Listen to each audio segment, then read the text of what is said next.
Hello my friends, this is the first of 3 videos where I'm gonna show you a little bit about how to make pretty decent pizzas at home with a little bit of effort but not much investment. The first one is gonna be about the dough, which is my main concern, except for of course the filling and the heat, which are the next 2 parts.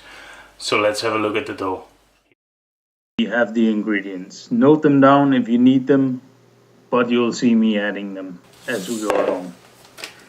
Here I'm guiding you through a lot of footage of me adding first the yeast, then I'm adding some syrup in there,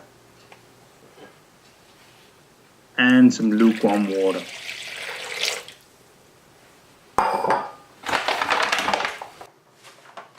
And finally a bit of flour. So what I'm going to do is I'm going to show you how I mix the dough, which I think is pretty important.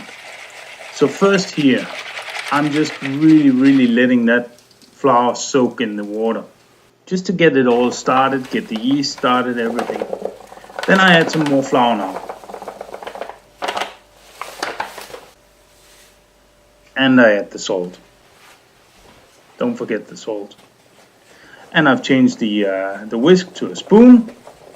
Now I stir a sort of a batter. I leave it to stand for a while. Give it a good consistency. Let all that flour become wet. That's what it's all about. That's really. You see, I don't sieve the flour. I just let it really just hydrate from that water. That's how I do it.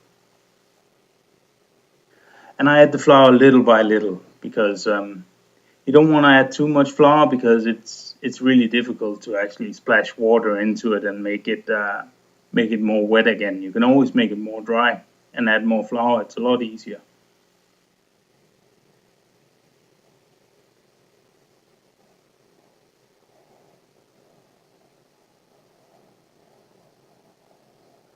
And there's a consistency I'm beginning to like.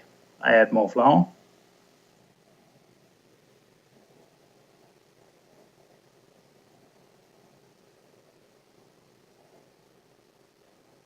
And I stir and I leave it to rest. Now I flour the surface. So now I can't do more in the bowl. Now I need to turn out the dough out on the work surface.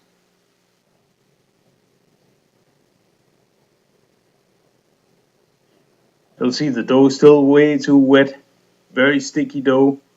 So what I start by doing is just let some of that flour soak up into it. I don't really need it. It's not really a proper need. Now we're getting there.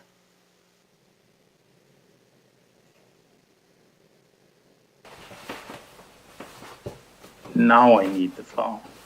And I stretch it, and I really want to get those, activate that gluten inside the dough now. That's what makes it flexible. That's what makes it a good pizza dough. Just take your time. Look at that. I poke it. I check. Is it elastic? Is it good? I like that dough. It's good.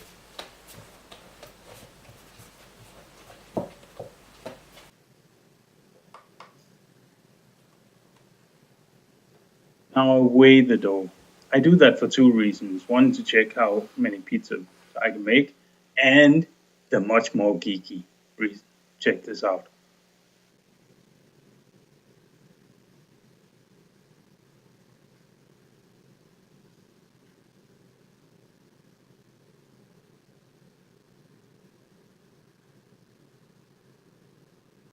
Yeah, now we learned about hydration of pizza dough and doughs in general. Alright, that's cool. So now I let the dough rest. I cover it. And after it's been resting, there we go. Now look how, you can't see it there, but we're gonna get closer in a moment, and then you can see how uniform and how beautiful the dough actually is there. That's what I do there. I weigh the dough. I like to make use about 200 grams of dough per pizza. The pizzerias, they use 280, 290 grams, but I find it to be a little bit too hard to work with. And what I do here, I just fold the dough. It's supposed to give some surface tension on the surface of the dough, so it makes prettier pizzas. Generally, yeah. There I put it into the container with a little bit of oil under it, and I pour a little bit of oil on top of it, just to make it easier to work with in the future after it's been rising. There we go. And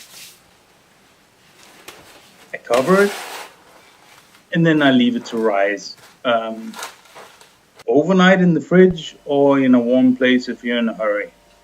There we have it. That dough has really been rising. It's overnight actually.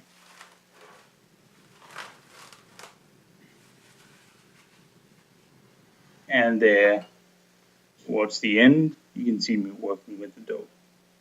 Not really my favorite part. It's not easy.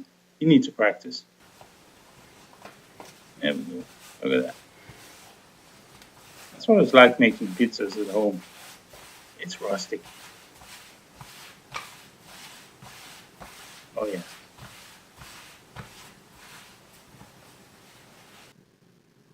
As you've seen, it's just about being prepared and make the dough well ahead of time and everything, and then you get a